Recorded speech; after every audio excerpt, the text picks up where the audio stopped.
let's say a word about dreams. We all have thoughts which we never knew we had. They are too uncomfortable, too incompatible with our adult self to be remembered. Yet they are often disturbing, rumbling under the surface like lava in a volcano. The dream is the royal road to these thoughts, the royal road to the unconscious. This is the story of how Sigmund Freud's ideas about the unconscious mind were used by those in power in post-war America to try and control the masses.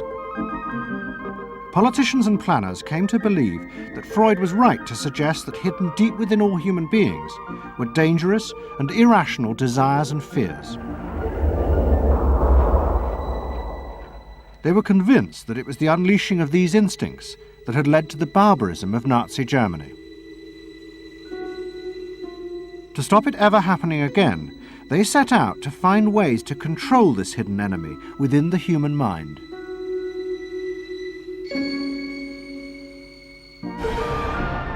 At the heart of the story are Sigmund Freud's daughter Anna and his nephew Edward Bernays, who had invented the profession of public relations. Their ideas were used by the US government, big business, and the CIA to develop techniques to manage and control the minds of the American people. Those in power believed that the only way to make democracy work and create a stable society was to repress the savage barbarism that lurked just under the surface of normal American life.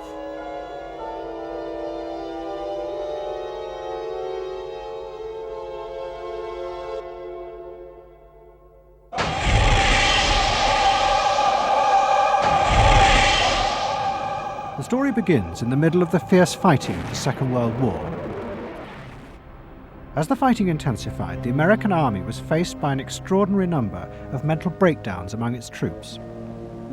49% of all soldiers evacuated from combat were sent back because they suffered from mental problems.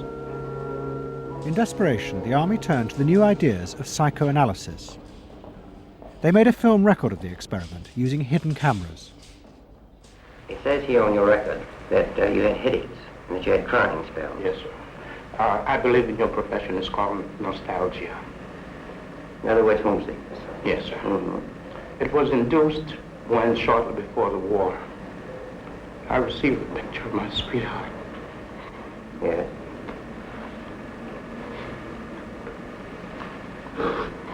Mm-hmm.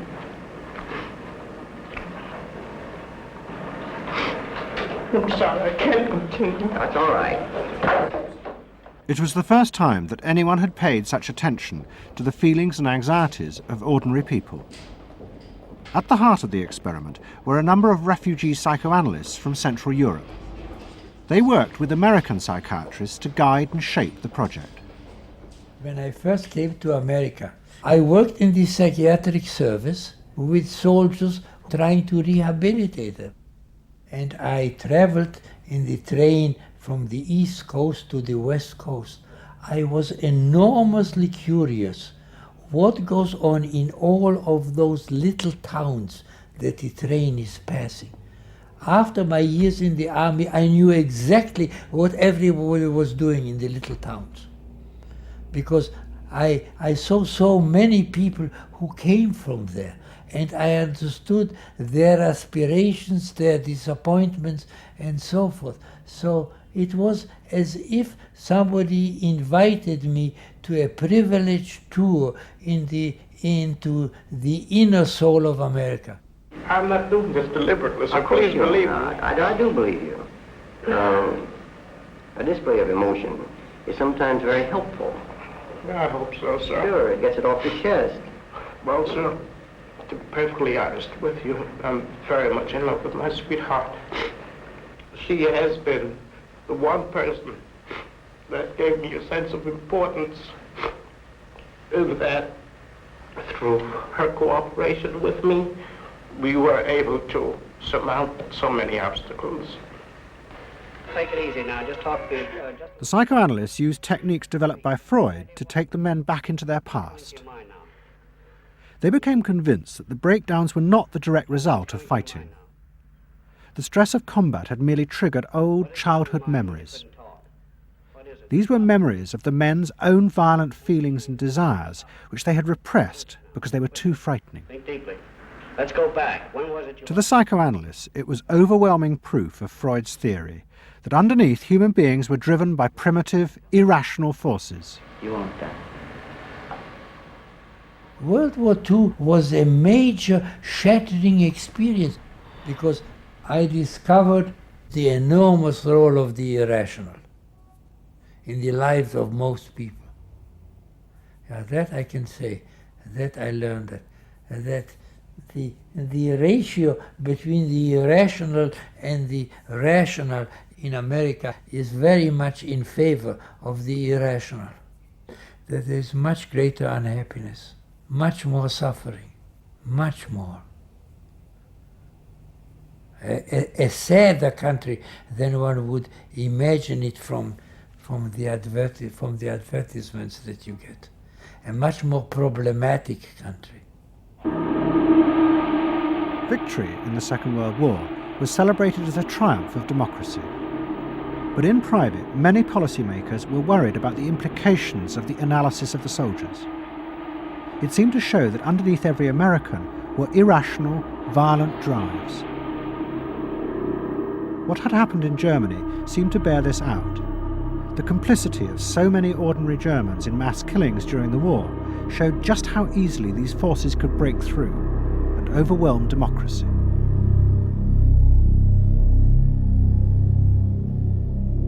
Planners and policymakers had been convinced by their experiences during World War II that human beings could act very irrationally because of this sort of teeming and raw and unpredictable emotionality, the kind of chaos that lived at the base of human personality could, in fact, infect the society, social institutions, to such a point that the society itself would become sick. That's what they believe happened in Germany, in which the irrational, the anti-democratic, went wild.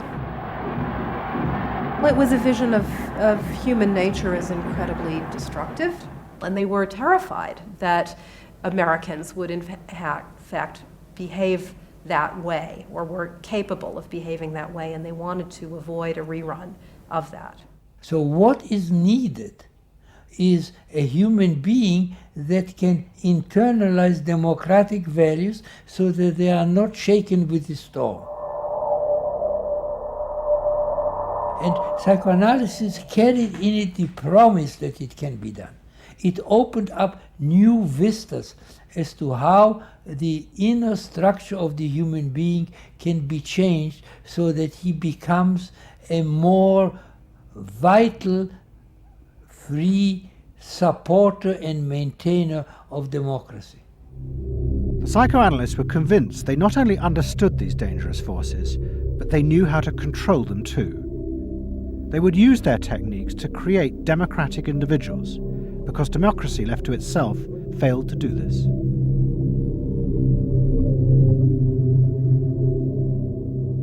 The source of this idea was not only Sigmund Freud, but his youngest daughter, Anna. She had fled with her father to London before the outbreak of war, and after he died, Anna Freud became the acknowledged leader of the world psychoanalytic movement. She saw her job as to fulfill her father's dream of making his ideas accepted throughout the world. At the center of the Freud movement stood Tante Anna because she managed to work herself into that position. She was recognized as that, and not just because she was the daughter. She worked on that. She was rather forbidding. She was not, to me, a warm person, not an aunt you could kiss or put your arms around. Not at all. And her whole life rotated around the spreading of psychoanalysis. Freud himself had seen the role of psychoanalysis as allowing people to understand their unconscious drives. But Anna Freud believed it was possible to teach individuals how to control these inner forces. She had come to believe this through analysing children, above all the children of her close friend, Dorothy Burlingham. Dorothy Burlingham was an American millionairess who in the 1920s fled a failed marriage and brought her children to Anna Freud in Vienna. They were suffering terrible anxieties and aggression, but Anna Freud was convinced she could free them from this by changing the world around them. She thought that she could come in and into their environment, essentially, because they were children, you see. They didn't have independent lives of their own. She could go talk to the parents or the mother. She could go to the schools. She could influence their real world, the actual external world, to change their lives and to help them. And to change them as people? I think that was part of what her idea was, is that she felt that she could change them. From her analysis of the Burlingham children, Anna Freud developed a theory of how to help them control their inner drives.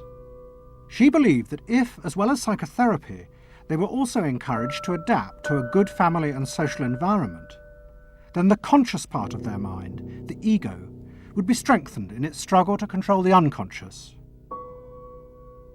Anna Freud's aim was simply to help the children. But it was always the psychoanalyst who decided what was the right environment and the appropriate behaviour for the children. And often as not, this reflected the social mores of the time.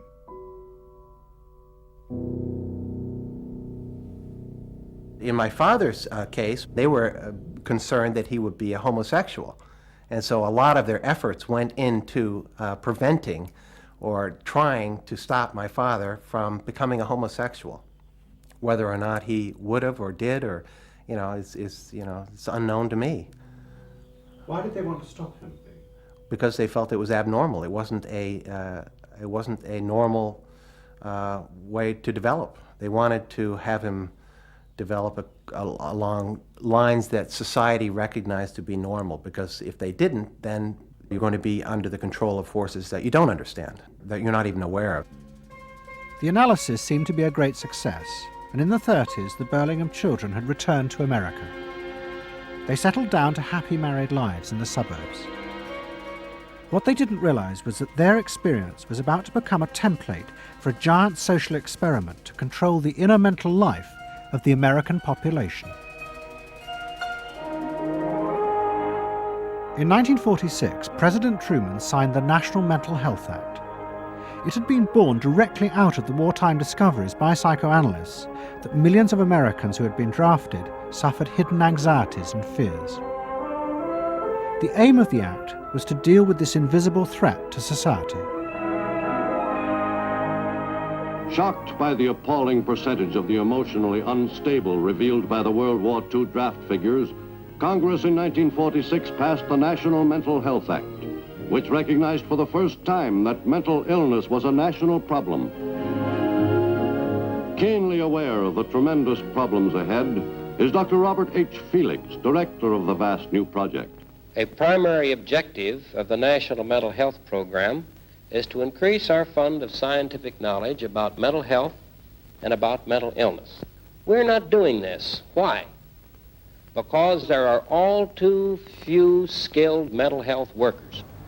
Two of the principal architects of the Act were the Menninger brothers, Carl and Will. Will had run the wartime psychotherapy experiments, and now he and his brother began to train hundreds of new psychiatrists. The Menningers were convinced that it would be possible to apply Anna Freud's ideas on a wide scale, and to adults as well as children. The psychiatrist's job would be to teach ordinary Americans how to control their unconscious drives. Psychoanalysis could be used to make a better society. They said psychoanalytic thinking could make for the betterment of society, because you could change the way the mind functioned. And you could take the ways in which people did hurtful things to themselves and others and alter them by enlarging their understanding. And this was the vision psychoanalysis brought. That you could really change people. That you could really change people. And you could change them almost in limitless ways. In the late 40s, a vast project began in America to apply the ideas of psychoanalysis to the masses. Psychological guidance centres were set up in hundreds of towns. They were staffed by psychiatrists who believed it was their job to control the hidden forces inside the minds of millions of ordinary Americans. Yes, I need something done. I need some help. Did you have any particular teachers that you liked, any sort? I liked all my teachers except one, I remember. What was the trouble with this one? I don't know, she just scared me most of the time. Holler at me and I'd run outside and vomit. I hate my brother. Loathe him. Despise him. At the same time, thousands of counsellors were trained to apply psychoanalysis to marriage guidance. And social workers were sent out to visit people's homes and advise on the psychological structure of family life. Behind all this was the fundamental idea of Anna Freud's, that if people were encouraged to conform to the accepted patterns of family and social life, then their ego would be strengthened. They would be able to control the dangerous forces within them. When your emotions control your actions, it affects not only yourself, but the people around you. And if this sort of flare-up is repeated often, it might lead to a permanently warped personality. You can control the fire of your emotions so that your personality becomes more pleasant. So we expect that someone who's been through that experience to be much more insightful, much more understanding, and a much better regulated person. And what happens to the dog? And regulation includes being able to let go, as it were, to enjoy a football game or a soccer game.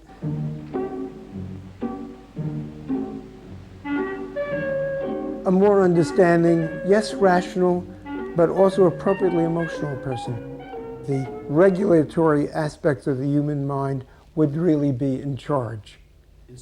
Instead of being overwhelmed by our passions and by our darker impulses. That one would be master or mistress of one's own passions. They just felt that the road to happiness was in adapting to the external world in which they lived. That people could be uncrippled from their own neurotic conflicts and impulses, that they would not engage in self-destructive behavior, that they would in fact adapt to the reality about them. They never questioned the reality. They never questioned that it might itself be a source of evil or something to which you could not adapt without compromise or without suffering or without exploiting yourself in some way. So there was this fit with the politics of the day. And a balance of emotions is important to a well-rounded personality. But it was only the beginning of the rise to power of psychoanalysis in America. Psychoanalysts were about to move into big business and use their techniques not just to create model citizens, but model consumers. Last week's episode showed how Freud's American nephew, Edward Bernays, had been the first to convince American corporations that they could sell products by connecting them with people's unconscious feelings. But now, a group of psychoanalysts were going to take what Bernays had begun and invent a whole range of techniques to get inside and manage the unconscious mind of the consumer. They were led by Ernest Dichter. Dichter had practiced next door to Freud in Vienna, but he had come to America and set up the Institute for Motivational Research in an old mansion north of New York. This is the Institute for Motivational Research, a place devoted to the intriguing business of finding out why people behave as they do, why they buy as they do, why they respond to advertising as they do. And this is Dr. Ernest Dichter. We don't go out and ask directly, why do you buy, why don't you? What we try to do instead is to understand the total personality, the self-image of the customer. We use all the resources of modern social sciences. It opens up some stimulating psychological techniques for selling any new product. Like the other psychoanalysts, Dichter believed that American citizens were fundamentally irrational beings. They could not be trusted. Their real reasons for buying products were rooted in unconscious desires and feelings. And Dichter wanted to find ways to uncover what he called the secret self of the American consumer. He was trying to get out of people's mind the unconscious motivations that they had for purchasing. These could be sexual, they could be psychological, they could be sociological, they could be a demand for status, a demand for recognition. There were things that people couldn't verbalize or wouldn't verbalize because they were too secret to them. They were too much a part of their nature, and they would be embarrassed. They would be embarrassed if they came out and said things like this. He would interview people, but not ask them direct questions, but let them talk freely like you do in psychoanalysis. And that was his background. And so he said, why can't we have a group therapy session about products? All right? And so Dichter built this room up above his garage, and he said we can have psychoanalysis of products. They can actually act out and verbalize their wants and needs. What we're going to do is try a couple of these salad dressings. Now let's see what happens. Here is our typical housewife. She doesn't follow the instructions. And they could be observed and watched, and other people could comment, and they could talk about it, and everybody could join in. He was the first to do this. This was absolutely the first thing that was ever done. And he had a movie projector up there where you could show advertisements and things like that, and people could react to them. And he invented the whole technique for mining the unconscious about the hidden psychological wants that people had about products. This became the focus group. It worked! Dichter's breakthrough came with a focus group study he did for Betty Crocker Foods. Like many food manufacturers in the early 50s, they had invented a new range of instant convenience foods. But although consumers had told market researchers they would welcome the idea, in fact, they were refusing to buy them. The worst problem was the Betty Crocker cake mix. Dichter did a series of focus groups where housewives free associated about the cake mix. He concluded that they felt unconscious guilt at the new image being promoted of ease and convenience. In other words, he understood that the barrier to the consumption of the product was the housewife's feeling of guilt about using it. They basically, on one hand, wanted to make it easy for themselves, but they felt guilty about it. So what you've got to do in those circumstances is remove the barrier being guilt. The way you do that is to give the housewife a greater sense of participation. And how do you do that? By adding an egg. Simple as that. As simple as that. Dichter told Betty Crocker to put an instruction on the packet that the housewife should add an egg. It would be an unconscious symbol, he said, of the housewife mixing in her own eggs as a gift to her husband, and so would lessen the guilt. Betty Crocker did it, and the sales soared. My cake is ready. The consumer may have basic needs that the consumer himself or herself doesn't fully understand. You have to know what those needs are in order to fully exploit the consumer. Is it wrong to give people what they want by taking away their defenses, helping remove their defenses? It seems so much longer than last year. It is. Nearly 4 inches longer in some models. Oh! Dichter's success led to a rush by corporations and advertising agencies to employ psychoanalysts. They became known as the Depth Boys, and they promised to show companies how to make millions by connecting their products with people's hidden desires. Dichter himself became a millionaire, famous for inventing slogans like "a tiger in your tank." Even the marketing of the Barbie doll came from a children's focus group. And so it goes. But Dichter was convinced that this was far more than just selling. Like Anna Freud, he believed that the environment could be used to strengthen the human personality. And products had the power both to sate inner desires and give people a feeling of common identity with those around them. It was a strategy for creating a stable society. Dichter called it the strategy of desire. To understand a stable citizen, You have to know that modern man quite often tries to work off his frustrations by spending on self-gratification.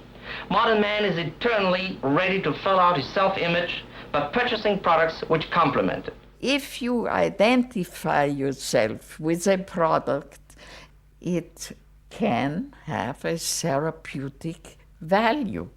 It improves your self-image, and you become a more secure person, and you have suddenly this confidence of going out in the world and doing what you want successfully. Bernays believed that that would then improve the whole of our society and become the best society on this planet.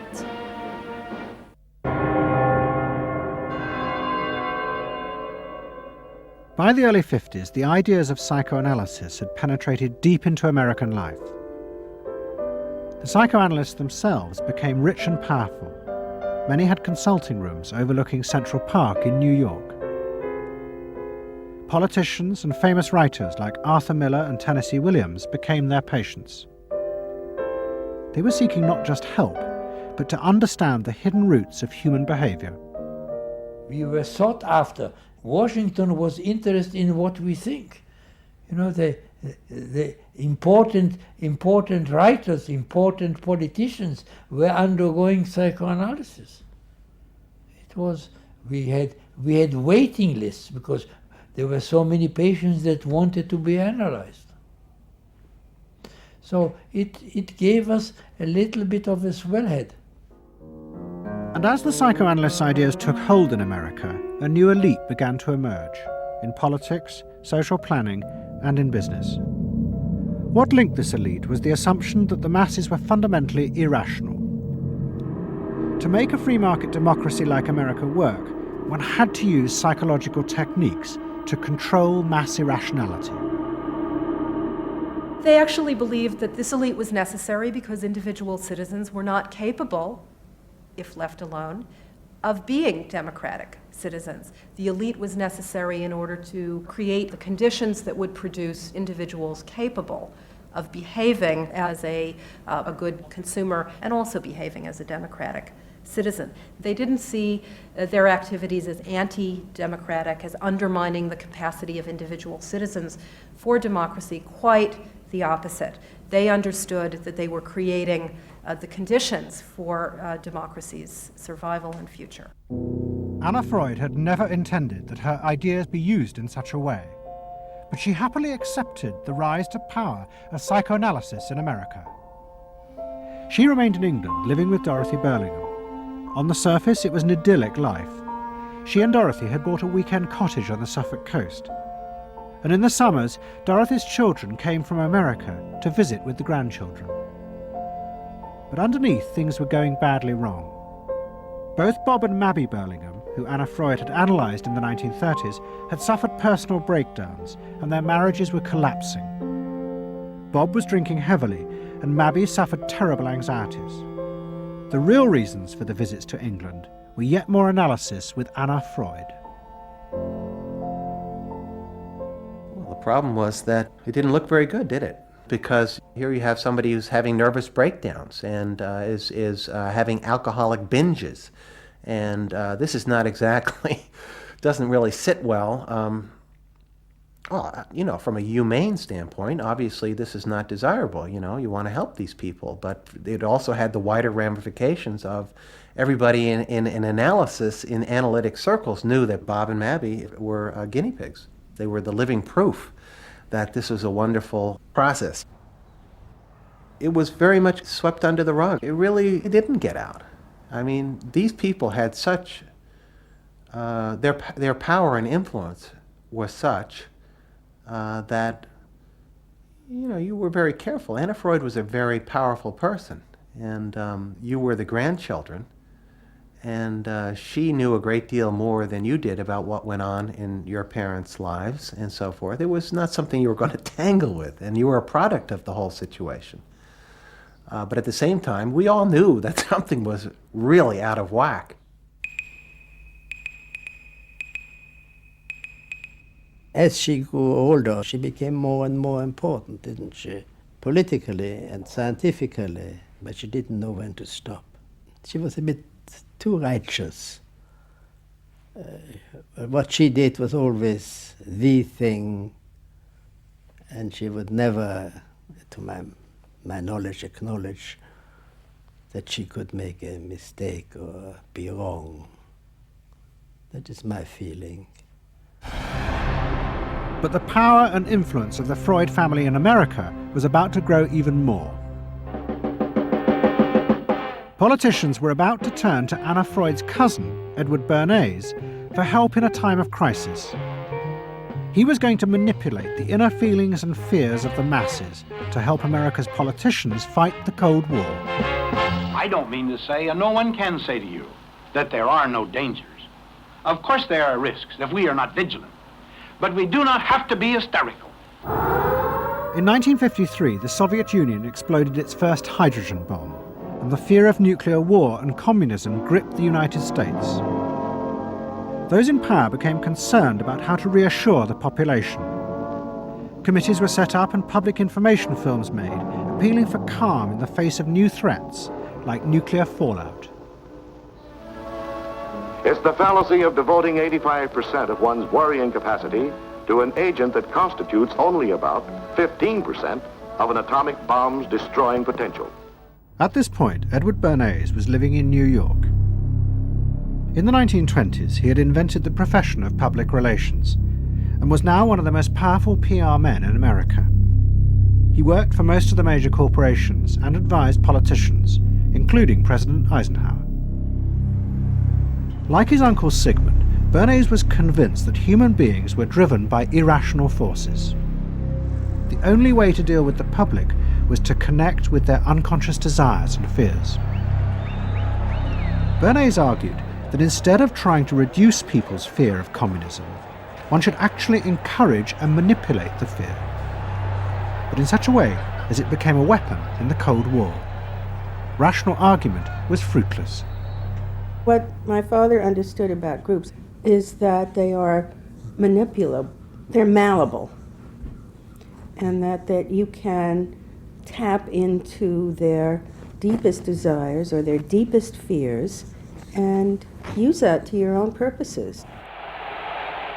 I don't think he felt that all those publics out there had reliable judgment, that they very easily might vote for the wrong man or want the wrong thing, so that they had to be guided from above. One of Bernays' main clients was the giant United Fruit Company. They owned vast banana plantations in Guatemala in Central America. For decades, United Fruit had controlled the country through pliable dictators. It was known as a banana republic. But in 1950, a young officer, Colonel Arbenz, was elected president. He promised to remove United Fruit's control over the country. And in 1953, he announced the government would take over much of their land. It was a massively popular move, but a disaster for United Fruit, and they turned to Bernays to help get rid of Arbenz. United Fruit brings in Bernays, and he basically understood that what United Fruit Company had to do was change this from being a popularly elected government that was doing some things that were good for the people there into this being very close to the American shore, a threat to American democracy, that it being at a time in the Cold War when Americans responded to issues of the Red Scare and what communism might do, he was trying to transform this and brilliantly did transform it into an issue of a communist threat very close to our shores, taking United Fruit again as a commercial client out of the picture and making it look like a question of American democracy, American values being threatened. In reality, Arbenz was a democratic socialist with no links to Moscow. But Bernays set out to turn him into a communist threat to America. He organized a trip to Guatemala for influential American journalists. Few of them knew anything about the country or its politics. Bernays arranged for them to be entertained and to meet selected Guatemalan politicians who told them that Arbenz was a communist controlled by Moscow. During the trip, there was also a violent anti-American demonstration in the capital. Many of those who worked for United Fruit were convinced it had been organized by Bernays himself. He also created a fake independent news agency in America called the Middle American Information Bureau. It bombarded the American media with press releases saying that Moscow was planning to use Guatemala as a beachhead to attack America. All of this had the desired effect. In Guatemala, the Jacob Arbenz regime became increasingly communistic after its inauguration in 1951. Communists in the Congress and high governmental positions controlled major committees, labor and farm groups, and propaganda facilities. They agitated and led in demonstrations against neighboring countries and the United States. What was profoundly new in terms of what Bernays did is he took this menace to our backyard in Guatemala. For the first time, we saw Reds a couple hundred miles from New Orleans who Eddie Bernays had us believing were a true threat to us, that it was going to be a Soviet outpost in our backyard. But what Bernays was doing was not just trying to blacken the Arbenz regime. He was part of a secret plot. President Eisenhower had agreed that America should topple the Arbenz government, but secretly. The CIA were instructed to organize a coup. Working with the United Fruit Company, the CIA trained and armed a rebel army and found a new leader for the country called Colonel Armas. The CIA agent in charge was Howard Hunt, later one of the Watergate burglars. What we wanted to do was have a terror campaign to terrify Arbenz particularly, terrify his troops, much as the German Stuka bombers terrified the population of Holland, Belgium, and Poland at the onset of World War II, and just rendered everybody paralyzed. As planes flown by CIA pilots dropped bombs on Guatemala City, Edward Bernays carried on his propaganda campaign in the American press. He was preparing the American population to see this as the liberation of Guatemala by freedom fighters for democracy. He totally understood that the coup would happen when the public and the press, when conditions in the public and the press allowed for a coup to happen, and he created those conditions. He was totally savvy in terms of just what he was helping create there in terms of this overthrow. But ultimately he was reshaping reality, reshaping public opinion in a way that's undemocratic and manipulative. On June the 27th, 1954, Colonel Arbenz fled the country, and Armas arrived as the new leader. Within months, Vice President Nixon visited Guatemala. In an event staged by United Fruit's PR department, he was shown piles of Marxist literature that had been found, it was said, in the presidential palace. This is the first time in the history of the world that the communist government has been overthrown by the people.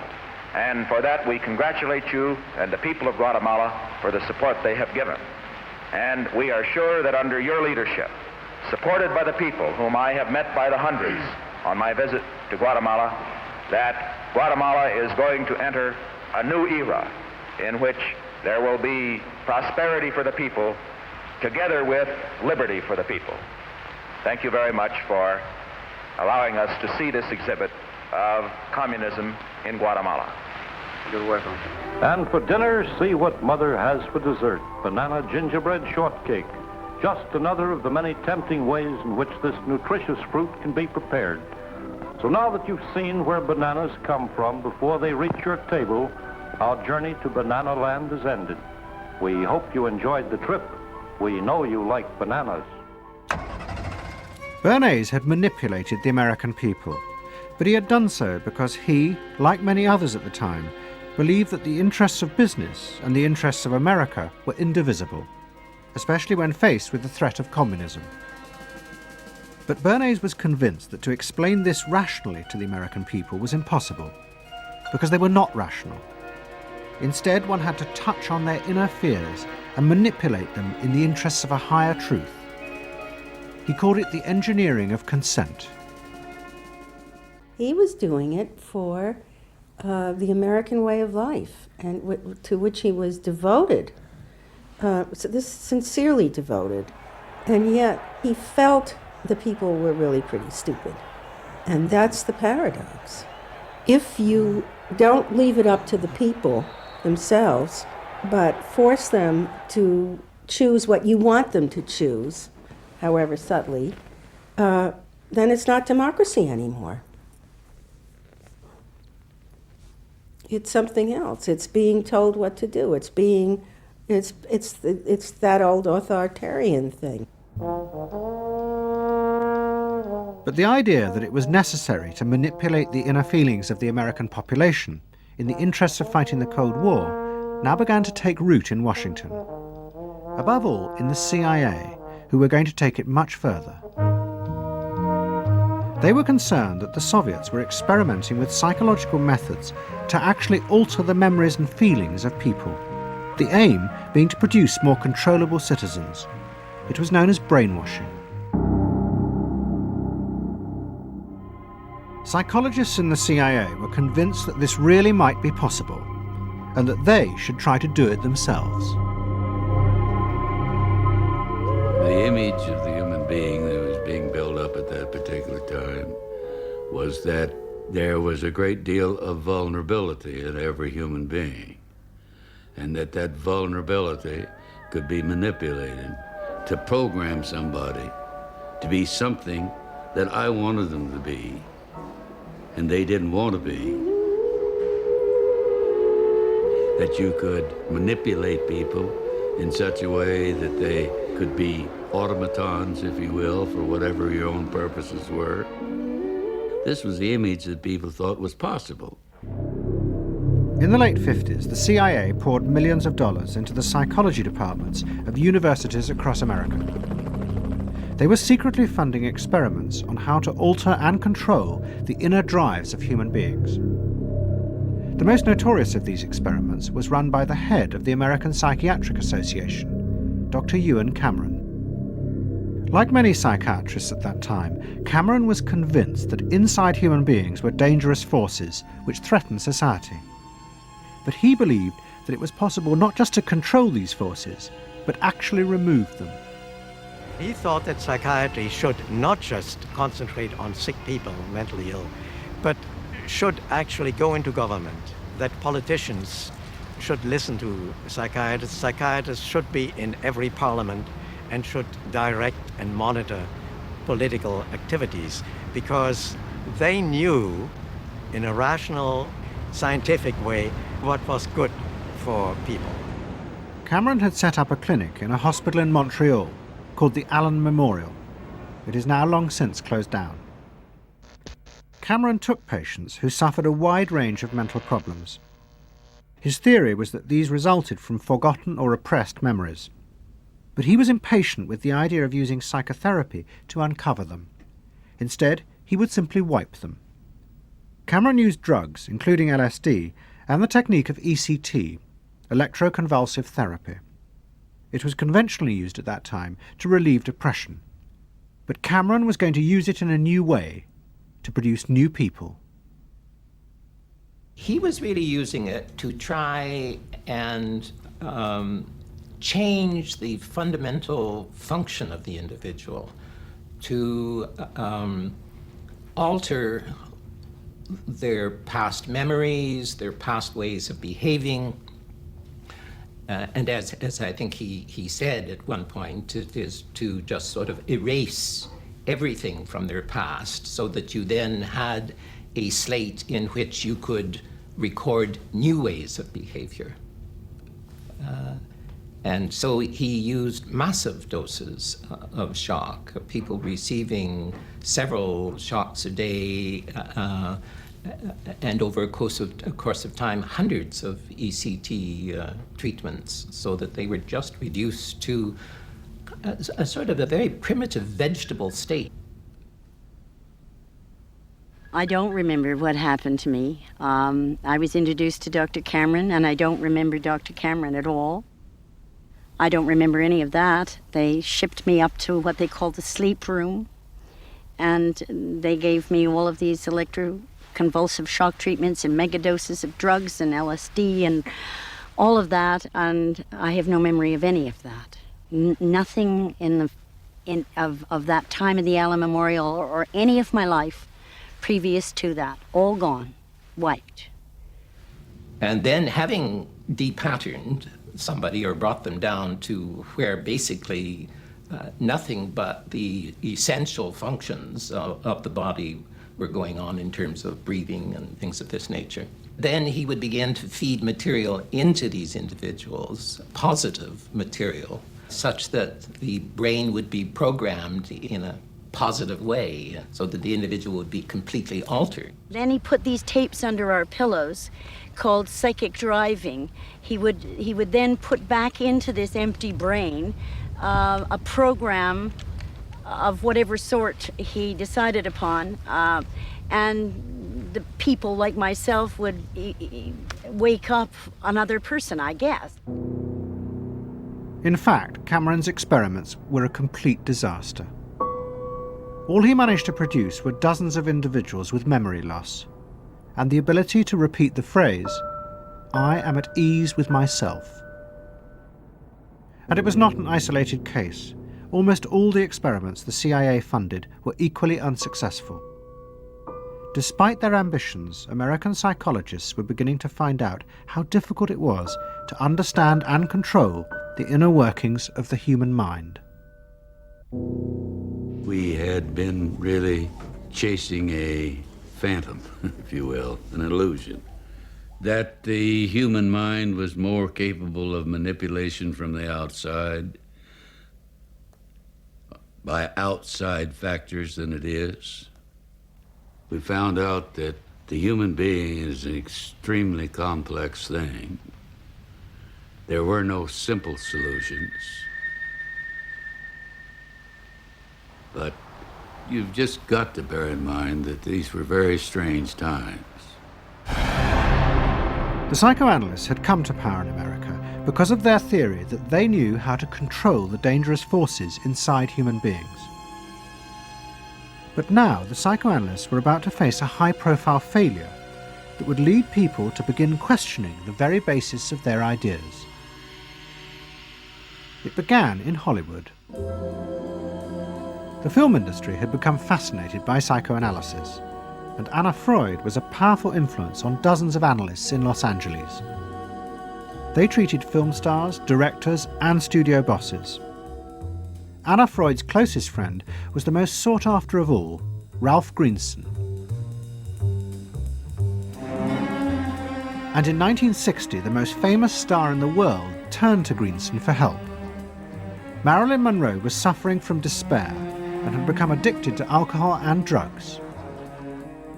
Well, when I walked in to dinner, here was Marilyn Monroe. And I'd made a picture with her called All About Eve. This is dinner at Ralph Greenson's? Yes.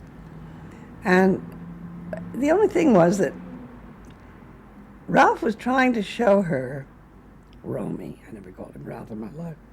Romy was trying to show her that the way a family life ought really to be. So we were walking the dog after us. I said, "What the hell are you doing here?" I said, "You never asked me to dinner." And he said, "You weren't that sick." And I said, "Oh, no." He said, "The point is just this child has no frame of reference. In other words, she doesn't know what the goal is." What Greenson did was follow Anna Freud's theory. If Marilyn Monroe could be taught to conform to what society considered a normal pattern of life, that would help her ego control her inner destructive urges. But Greenson pushed it to an extreme. He persuaded Monroe to move into a house nearby that was decorated like his own. He then took her into his own family life, and he, his wife, and his daughter played at being Monroe's own family. Greenson himself would become the model of conformity. And so this someone whom she regarded as important and whom she idealized, if he turned out to be a very gratifying father figure, her ego would benefit from that. That was the theory. His wife and children, everyone was involved in it. They were strengthening the person. They were strengthening the mind. They were strengthening the agent that controls inner life against adversity, against insufficiency, against too much frustration. So that Marilyn Monroe would no longer be a helpless person looking for love. She'd have enough love. But despite all his efforts, Greenson was unable to help Marilyn Monroe. On August the 5th, 1962, she committed suicide in her house. The suicide shocked many in the analytic community, including Anna Freud. And high-profile figures in American life, who had previously been enthusiasts for psychoanalysis, now began to question why psychoanalysis had become so powerful in America. Was it really because it benefited individuals? Or had it in fact become a form of constraint in the interests of social order? The critics included Monroe's ex-husband, Arthur Miller. My argument with so much psychoanalysis is the preconception that suffering is a mistake, or a sign of weakness, or a sign even of illness, when in fact, possibly the greatest truths we know have come out of people's suffering. That the problem is not to undo suffering or to wipe it off the face of the earth, but to make it inform our lives, instead of trying to cure ourselves of it constantly and avoid it, and avoid anything but that lobotomized sense of what they call happiness. There's too much of an attempt, it seems to me, to think in terms of controlling man rather than freeing him, of defining him rather than letting him go. Mm-hmm. And it's part of the whole ideology of this age, which is power mad. Hey, have you heard about the crazy new way to send a message today? It's flashed on a screen, too quick to see, but still you get it subliminally. At the same time, an onslaught was launched on the way psychoanalysis was being used by business to control people. The first blow came with a bestseller, The Hidden Persuaders, written by Vance Packard. It accused psychoanalysts of reducing the American people to emotional puppets, whose only function was to keep the mass production lines running. They did this by manipulating people's unconscious desires to create longings for ever new brands and models. They had turned the population into unwitting participants in the system of planned obsolescence. The second blow came from an influential philosopher and social critic, Herbert Marcuse. He had been trained in psychoanalysis. This is a childish application of psychoanalysis, which does not take at all into consideration the very real political systematic waste of resources, of technology and of the productive process. For example, planned obsolescence. For example, the production of innumerable brands and gadgets who are, in the last analysis, all the same. The production of innumerable different marks of automobiles. And this prosperity at the same time, consciously or unconsciously, leads to a kind of schizophrenic existence. I believe that in this society an incredible quantum of aggressiveness and destructiveness is accumulated precisely because of the empty prosperity, which then simply erupts.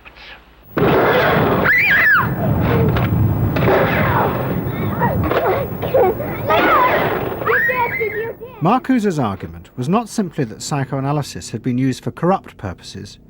It was more fundamental. Marcuse said that the very idea that you needed to control people was wrong. Human beings did have inner emotional drives, but they were not inherently violent or evil. It was society that made these drives dangerous by repressing and distorting them.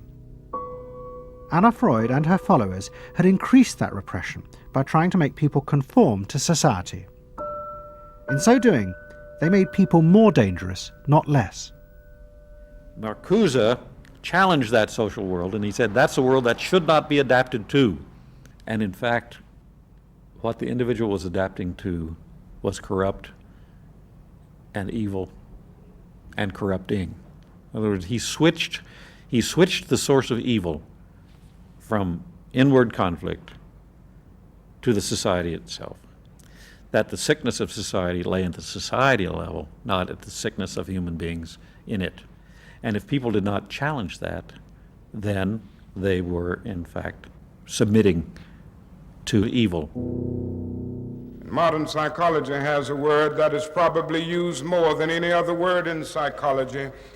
It is the word maladjusted. It is the ringing cry of modern child psychology, maladjusted. Now, of course, we all want to live the well-adjusted life in order to avoid neurotic and schizophrenic personalities. But as I move toward my conclusion, I would like to say to you today, in a very honest manner, that there are some things in our society and some things in our world for which I'm proud to be maladjusted. And I call upon all men of goodwill to be maladjusted to these things until the good society is realized. I must honestly say to you that I never intend to adjust myself through racial segregation and discrimination. I never intend to adjust myself to religious bigotry. I never intend to adjust myself to economic conditions that will take necessities from the many to give luxuries to the few and leave millions of God's children smothering in an airtight cage of poverty in the midst of an affluent society. The political influence of the Freudian psychoanalysts was over. Instead, they were now accused of having helped to create a repressive form of social control. Anna Freud and Dorothy Burlingham lived on in Sigmund Freud's old house in London. In 1970, Dorothy's son Bob died of alcoholism. And in 1973, his sister Mabby returned for yet more analysis with Anna Freud. She went back for more analysis. She was living at 20 Marisville Gardens in the Freud house, as I guess she did when she wasn't with her husband, and she committed suicide. She took an overdose of sleeping pills. In Freud's own house? In Freud's own house, right.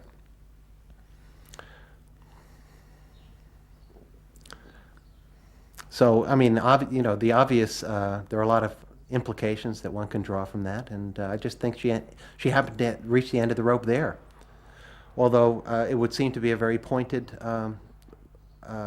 act. Obviously, suicide is a very politicized act, and to do it in Sigmund Freud's own house is certainly different from doing it in Riverdale back in New York.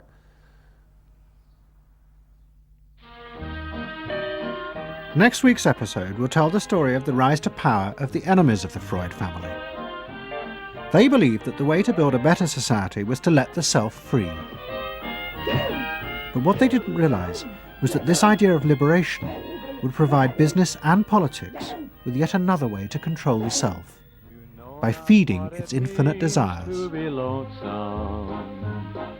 You know not what it means to be blue.